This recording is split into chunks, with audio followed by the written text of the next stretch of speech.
Saya bukan menjadikan ya, kalau Apa saya tuh? gini, kalau menjadikan kesannya mereka itu sebagai sebuah sesuatu Gitu ya? objek yang Objek tidak ya? ada ini ya, Pak. Oh, iya. Dan mohon maaf saya sering di selain itu saya sering mengkritisi kata investasi. Oke. Anak sebagai investasi kita no. Investasi itu ngomong cuan, ngomongnya untung ya, no saya bilang. Anak ini amanah. Bagaimana kita memastikan anak itu menjaga amanah Allah?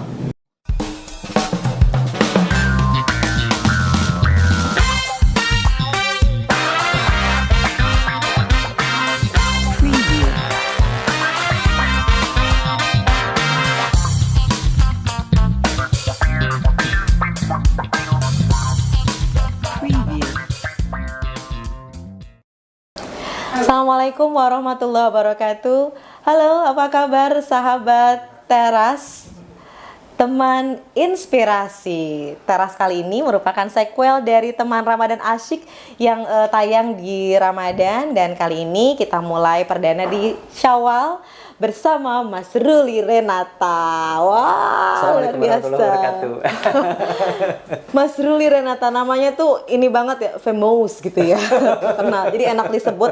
Dan memang saya sering mendengar nama beliau ini, sahabat.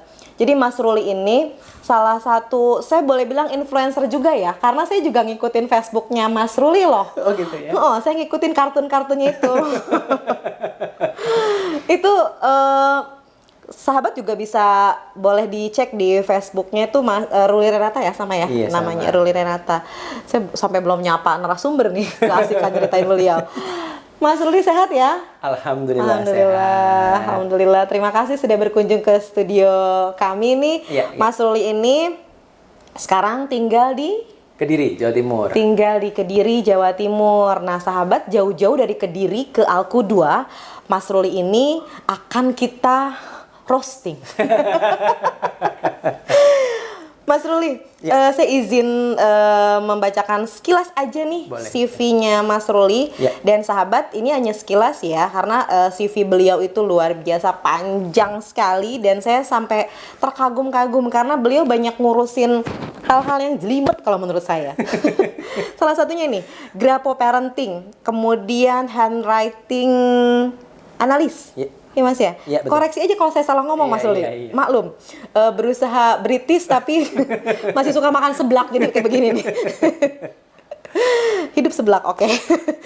Beliau ini juga salah satu konselor dan penggiat pendidikan, sahabat. Kemudian pernah juga menjadi seorang trainer kurikulum 2013 yang langsung di-hire oleh Kemendikbud ya Mas Iya. ya. Dan juga salah satunya mengikuti kegiatan studi komparatif di dunia pendidikan di Finland, itu kemudian di Turki, di Jerman juga. Asik dong Mas, jalan-jalan terus. Mungkin sesuai dengan impian kali ya. Oh, Dulu gitu tuh ya? impian saya itu bagaimana bisa saya itu senang pendidikan tapi saya bisa jalan-jalan. Jadi memang sesuai dengan apa yang kita impiin sih sebenarnya, saya pikir. Oke, mimpi, yuk. Bahagia sekali. Kesana, waktu ke Finland itu saya juga banyak lihat juga tuh perjalanan Mas Ruli, kan cerita ya, Iya. cerita setiap sisi Iya. gitu. Dimana Mas Ruli berkunjung, kemudian memotret salah satu kegiatan, momen-momen di Iya. sana. Saya nggak mau nanyain bedanya deh. Ada samanya nggak Finland sama Indonesia? Samanya, ini susah nih. Kalau bedanya saya nggak tahu, samanya susah. Sebenarnya gini, kalau saya melihat secara fundamental sebenarnya mirip. Secara fundamental pendidikan kita di sana mirip, cuma di aplikasinya mungkinnya bab aplikasinya yang agak beda, karena kita ini banyak, terutama nanti secara konseptual sebenarnya konseptual kurikulum kita sangat luar biasa. Kurikulum yang dulu ya mungkin 2013 yang saya agak banyak terlibat, kemudian sekarang kurikulum Merdeka, secara konsep kita kita oke deh, angkat jempol. Tetapi ketika masuk dalam ranah implementasi, ini yang kadang-kadang menjadi banyak menurut saya mungkin perlu penyesuaian. Nah, disinilah sebenarnya misal terkait dulu kalau di 2013 case 2013 atau sebelumnya, bahwa dulu itu kan ada untuk anak SD masuk ada tes ya. Iya. Padahal kan secara aturan di pemerintah itu nggak boleh. Nggak boleh ya? Nggak boleh ada tes untuk SD, tetapi karena ya gimana dong caranya, yang daftar 70 yang diterima 40. Nah, ini kan hal-hal kayak gitu ya kan. Nah, kemudian itulah yang menyebabkan masalah-masalah yang terjadi. Tapi kalau sebenarnya secara umum, konsep-konsep pendidikan Finland sekarang juga kita pakai sebenarnya. Oke. Kenapa Finland? Itu kan pasti ada poin ya. Dan boleh dong, walaupun mungkin beberapa sahabat udah pada tahu kenapa Finland gitu. Kita pengen tahu nih kenapa kita menuju ke negara tersebut ya. Untuk tadi komparatif. Berarti lihat ya, membandingkan memang gitu. Jadi kenapa pada waktu itu secara studi PISA ya, PISA ngambilnya daripada literasinya, kemudian dari matematiknya segala macam, mereka jauh lebih tinggi daripada kita. Walaupun sebenarnya kalau kita lihat pelajaran sana itu lebih gampang ya. Kalau saya bilang ya, mungkin di Jerman segala macam itu kalau secara pelajaran jauh lebih gampang. Tetapi di sana kemampuan literasi itu maksimal.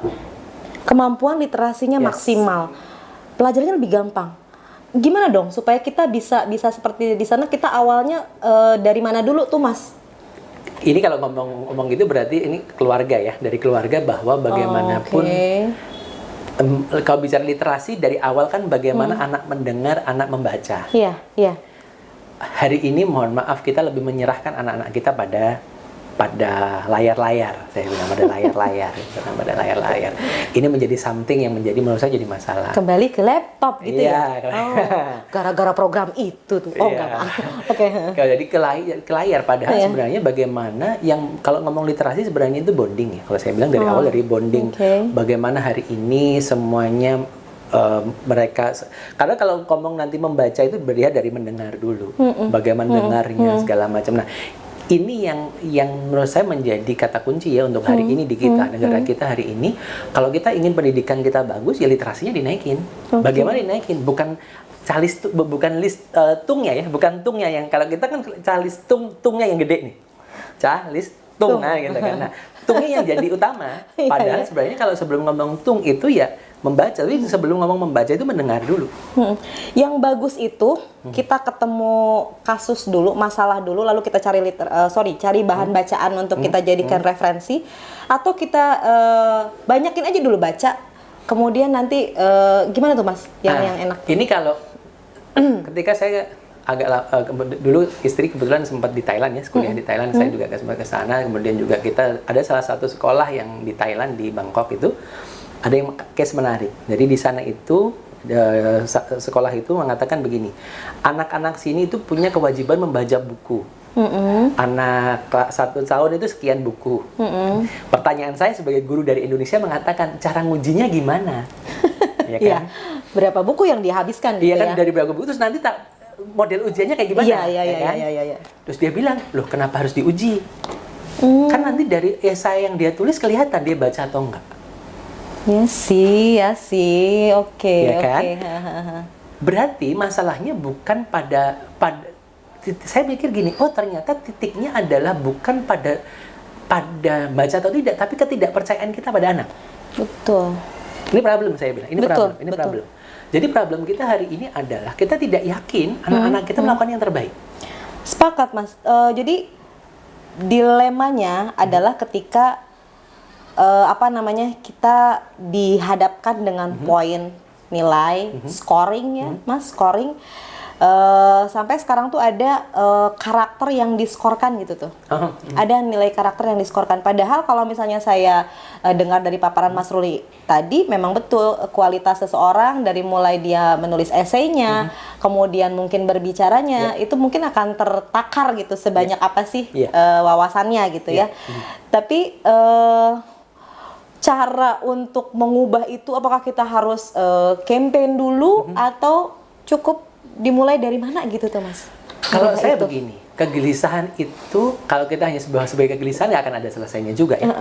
Nah, kita kalau ngomong gelisah sampai akhirnya juga akan gelisah saja. Nggak akan selesai kalau kita nggak eksekusi. Kalau saya gini, munculnya Al-Qudwah kalau saya mau flashback kembali 2005 hadirnya Al-Qudwah adalah karena kegundahan.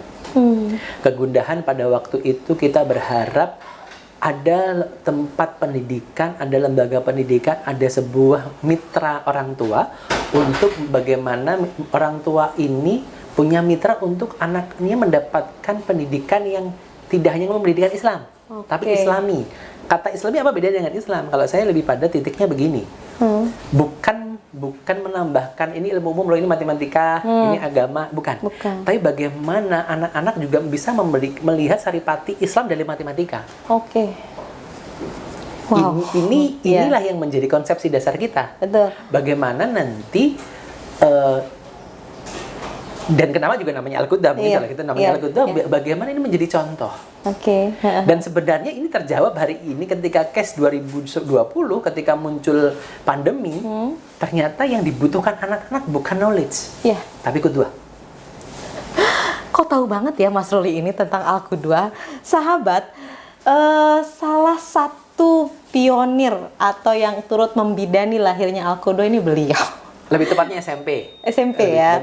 Iya, SMP dan sekarang ada SMA, SD, TK dan RA memang satu DNA ya, DNA di mana kita dengarkan tadi seperti Mas Ruli bilang, kenapa qudwah? Karena kita ingin menjadi teladan ya, ingin menjadi contoh dan memang kita upayakan untuk senantiasa memasukkan unsur Islami di setiap pembelajaran yang ada. Tapi tidak sampai di situ ya Mas ya, karena tantangannya memang terus dinamis gitu ya. Dan sekarang kalau kita lihat anak-anak SD, SMP, pun SMA bahkan TK gitu sudah banyak terpengaruhi oleh gawai, kemudian internet, apalagi dengan pandemi kemarin Mas. Belum selesai dengan konsep kita yang ingin kita perbaiki tadi yang Mas Ruli sempat ke Finland, Turki dan Jerman itu, kita sudah dihadapkan lagi dengan tantangan baru gitu. Kudupi ya ini Mas, ini saya pengen nangis guling-guling gitu ini, tantangan kita makin banyak ya. Jadi gimana? Kembali yang hari ini jadi masalah satu hal menurut saya. Jadi masalah satu hal ketika kita ini pinginnya copy paste. Jadi kita ingin ngopi sini, kopi di Finland, paste ke Indonesia. Kopi di Turki, paste ke Indonesia. Nggak boleh ya? Sorry, nggak bisa. Nggak bisa. Karena saya bilang gitu, yang kita harusnya kopi bukan kopi, kita paham itu konsep. Konsep dasarnya ini apa gitu loh, konsepsi dasarnya apa. Karena kalau nggak gitu, akhirnya gini, mohon maaf, misalkan gini, karena saya sering ngadepin, saya kalau di IG atau di saya lebih menyebutkan sebagai teman bicara ya, teman ngobrol orang tua. Ada orang tua mengatakan Mas atau Pak atau apalah sebutannya, Om atau gitu kan, gitu kan. Anakku itu kecanduan gawai. Gimana ya cara nyelesainnya? Satu, saya nggak tahu cara pola didik situ, kan gitu kan? Saya nggak tahu cara pola didik orang tua itu, saya nggak tahu, nggak paham. Makanya ini nggak bisa kita pakai. Caranya Bu ya jauhkan dari HP, nggak bisa. Konsepnya dulu kita beresin. Konsepnya apa ini? Bahwa HP misalkan gini, ibu di rumah kayak gimana? Ternyata ibunya di rumah internet online, internet marketing, dia misalnya memang kerjanya pakai HP. Dan itu pun kalau memang jadi, saya nggak bisa ninggalin HP karena itu bagian dari kerjaan dia. Berarti masalahnya kan bukan di situ. Masalahnya bagaimana anak itu memahami konsep. Bagaimana anak itu memahami konsep? Mulai bahwa orang tua juga memahami konsep. Konsep HP sebagai apa? Kan gitu kan? Saya bilang kalau saya sering ngobrol ke orang tua, Bu, HP yang paling bagus tuh kayak gimana?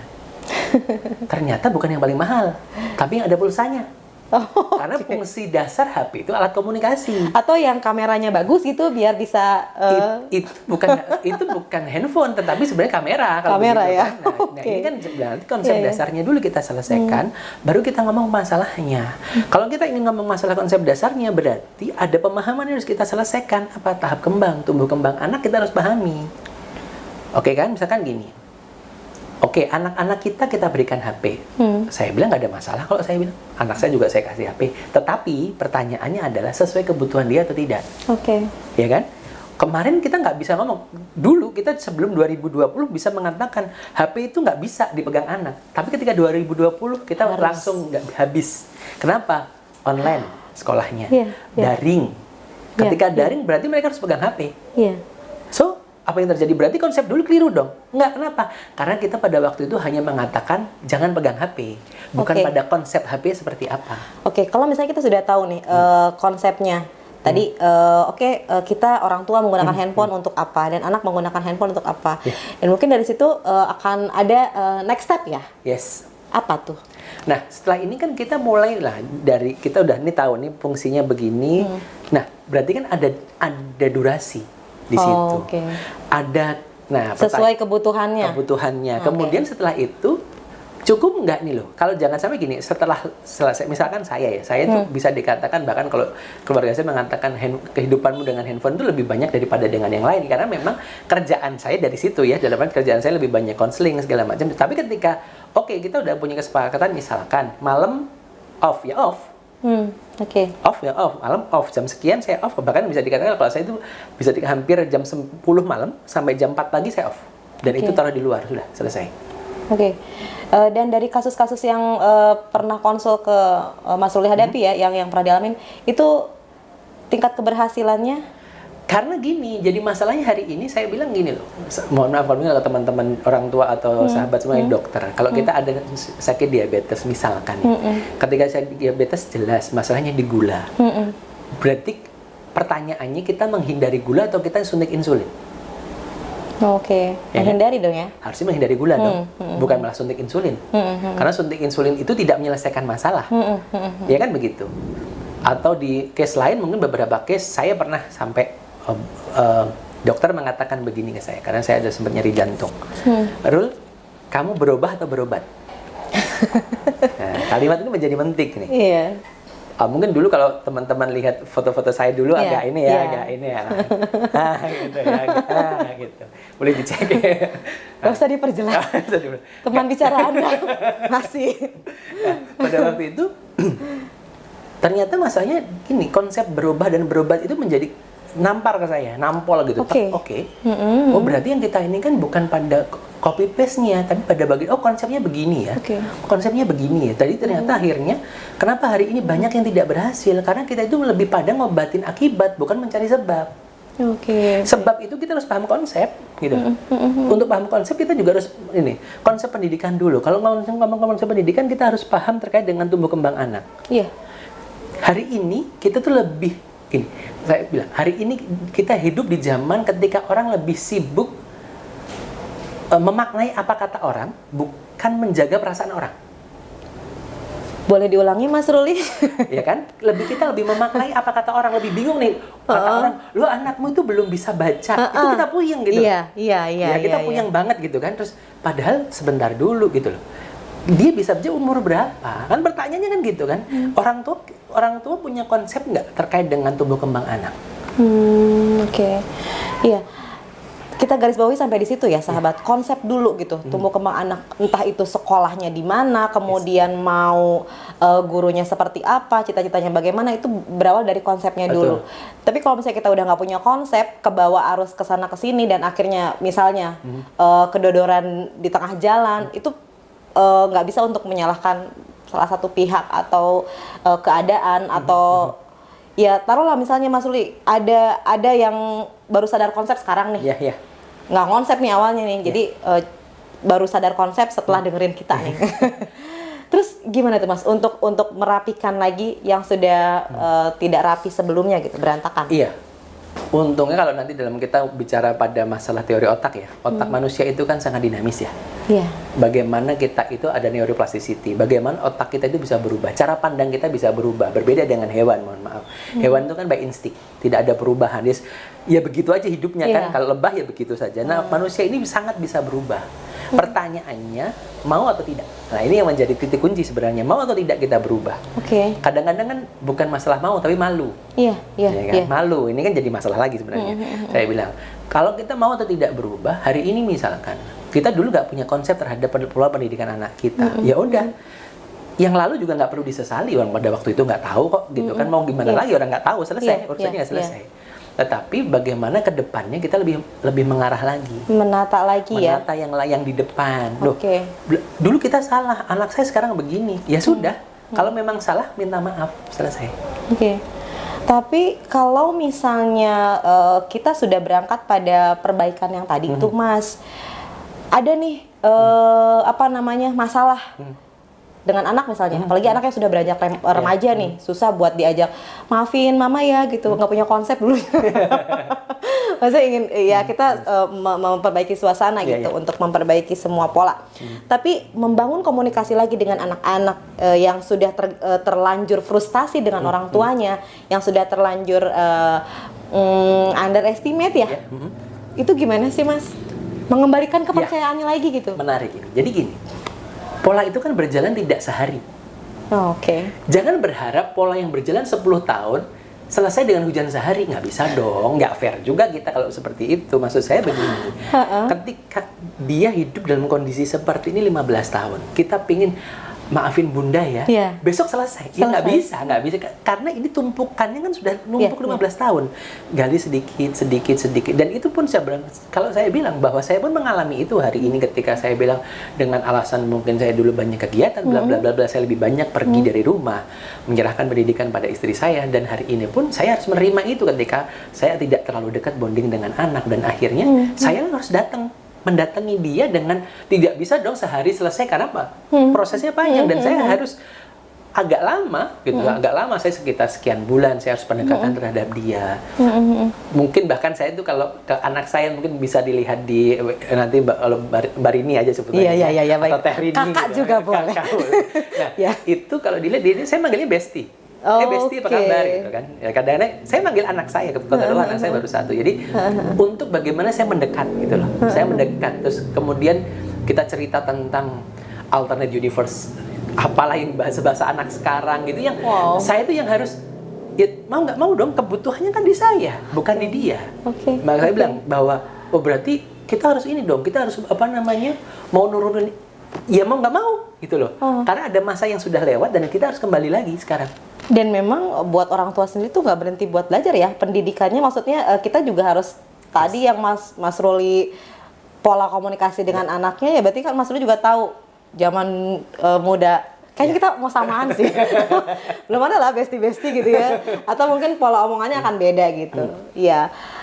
Saya rasa sahabat, obrolan kita pada hari ini itu memang sangat penting dan selaras ya dengan keadaan sekarang. Kenapa? Karena di sekolah-sekolah sendiri curhatan dari orang tua itu ya tadi gitu. Bagaimana membersamai anak-anak atau menjadikan mereka tuh anak yang baik, pintar, bertanggung jawab. Tapi dengan instan itu nggak mungkin ya. Dengan saya satu cara gitu. Mie aja nggak instan ya. Mie instan aja harus direbus dulu ya. Mie instan aja harus direbus. Instan-instannya gitu. Dan apalagi gini. Personalisasi itu menjadi penting, individualisasi itu menjadi penting. Anak-anak kita dengan segala macam karakternya, bahwa saya pikir gini, kalau bisa disurvei dari hasil survei, saya pernah melakukan survei kecil-kecilan terhadap yang masuk di Al-Qudwah dulu ya, sekitar sekian tahun yang lalu. Pada waktu itu saya tanya orang tua, kenapa masukin anak Al-Qudwah? Pengen jadi anaknya anak-anak yang soleh, anak-anak yang baik. Persis, itu ya masih kan? Sama jawabannya. Berarti pasti sama. Berarti di sini kita punya standarisasi yang sama sebenarnya, bahwa bagaimana kesolehan ini menjadi tolak ukur. Kesolehan itu berarti bukan hanya soleh secara maknawi dalam artian ke atas ya, tapi soleh horizontal, bagaimana menjadi anak-anak yang baik dan sebagainya. Ini yang perlu menurut saya, bagaimana hari ini, yang dibutuhkan untuk menjadi anak-anak yang soleh itu ternyata bukan knowledge, tapi qudwah, tapi adalah teladan. Berarti hari ini PR kita, saya bilang pasca pandemi ini adalah anak-anak kehilangan keteladanan. Dalam artian mungkin dulu ini ya, keteladanan itu kita bisa lihat banyak tempat. Kalau waktu itu kan ya namanya pandemi ya, orang tua juga harus bekerja, anak hanya melihat gadget gitu kan. Nah, dia tidak banyak melihat keteladanan. Dan hari ini yang perlu kita perbanyak, saya bilang perbanyak bagaimana keteladanan itu hadir. Anak tidak hanya mendengar tapi juga dia melihat. Baik, sahabat, ini kayaknya lebih dari resep nih, harus dicatat banget, dan saya secara pribadi merupakan sebuah kebahagiaan tersendiri Mas Ruli bisa ngobrol langsung nih untuk apa namanya ya? Sharing aja. Jadi teringat-ingat juga bagaimana kabar anak saya. Oke, nanti bisa kita curhat ya di pojokan. Mas, sebelum kita closing nih Mas, daya dukung atau poin-poin apa aja sih yang bisa bikin kita menjaga konsep kita itu stabil? Poin apa aja gitu? Kalau kita dalam konteks keluarga ya, konteks keluarga saya pikir pasti komunikasi dengan pasangan menjadi utama. Komunikasi dengan pasangan, Jadi pasangan ya, dengan pasangan. Jadi ini jadi keluarga inti. Keluarga inti ini harus dipastikan ada kesamaan cara pandang. Dan kemudian kita masuk kepada masyarakat. Kalau Michelle Obama mengatakan pada ini ya, bahwa mendidik satu anak itu diperlukan orang satu kota. Wah, Berarti ya. tidak, kalau kita tidak hanya selesai dari situ, berarti kita harus memastikan, saya bilang pastikan lingkungan kita lingkungan yang ya? baik. Oke. Ketiga bahwa akhirnya ngomong peran sekolah. Saya kalau ditanya pasti gini, ada beberapa teman nanya ke saya, Mas, sekolah itu penting nggak? Tergantung, saya bilang. Tergantung. Penting nggak itu tergantung dari sudut pandang kitanya. Kita bisa nggak mendidik anak kita sendiri? Kalau kita bisa mendidik anak kita sendiri, sekolah tidak penting, saya bilang. Tetapi ketika kita tidak punya kemampuan dan tidak punya waktu yang cukup kan dengan banyak alasan, saya bilang, berarti pendidikan ini, sekolah menjadi sesuatu yang penting. Sebagai mitra kita Sebagai mitra kita, berarti ngomong mitra itu posisinya sejajar. Sejajar. Kalau mitra sejajar, berarti kita juga sebagai orang tua memastikan komunikasi sekolah dengan rumah berjalan dengan baik. Tidak hanya oke, kamu saya titipin ya, bukan itu. Tetapi apa? Oke, sekolah konsepnya gimana sih? Visi sekolah apa? Kemudian kalau saya ingat kalau visinya Al-Qudwah itu unggul dan religius. Karena pada waktu ikut ini ya, ikut merumuskan itu. Kan? Kenapa unggul? Kenapa religius? Keunggulan ini kita tidak bicara subjek. Karena kita yakin subjek keunggulan, maksudnya gini, subjeknya adalah unggul di bidang apa? Tidak, karena kita yakin semua anak punya potensi. Oke. Ya kan?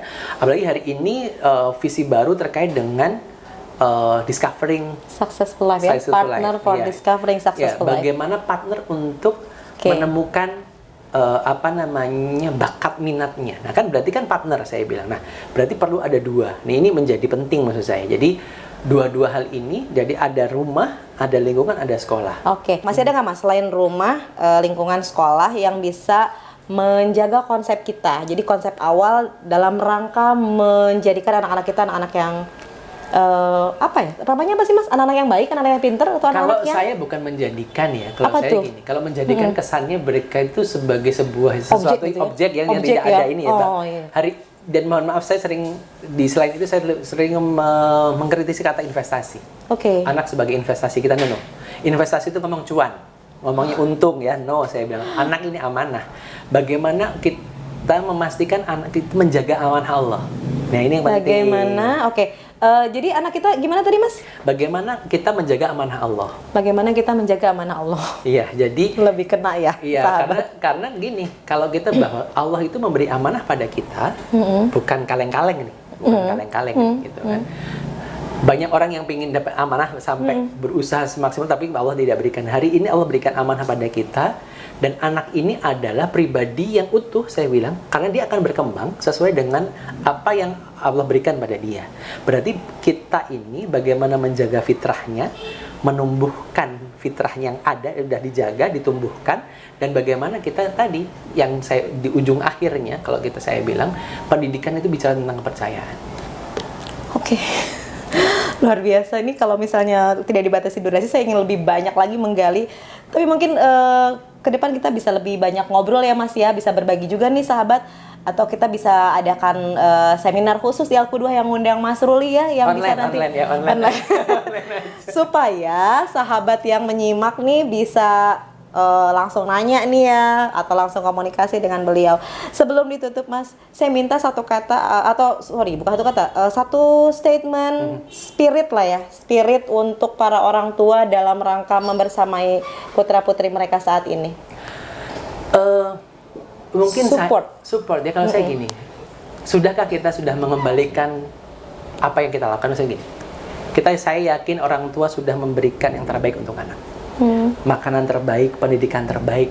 Tapi kita sudah berikan kepercayaan belum pada mereka? Karena saya yakin semua anak itu akan berkembang sesuai dengan ketika kita berikan kepercayaan. Kepercayaan itu seperti apa? Berarti kan seperti apa? Nah, teman-teman rahmati Allah Subhanahu wa taala, ketika kita sudah berikan pendidikan yang terbaik, mereka harus menghadapi kehidupan. Izinkan mereka untuk hidup. Itu saja. Semangat ya sahabat, ayah bunda di rumah. Mudah-mudahan obrolan inspiratif bersama teman inspirasi kita di teras kali ini memberikan bekal yang cukup untuk kita terus semangat membersamai putra-putri kita Dan apapun itu, semoga Allah Subhanahu wa taala memudahkan semua niat baik kita. Mas Ruli, terima kasih banyak untuk Sama-sama. berbaginya. Semoga senantiasa sehat dan dimudahkan segala urusannya ya, luar biasa. Dewi ini baik. Mohon maaf kalau ada tendangan-tendangan, oh enggak ya. Ya, apapun itu, sahabat tetap semangat dan insya Allah kita akan bertemu lagi di episode Teras Teman Inspirasi. Terima kasih, sampai jumpa. Assalamualaikum warahmatullahi wabarakatuh. Assalamualaikum warahmatullahi Terima kasih, Mas Ruli. wabarakatuh.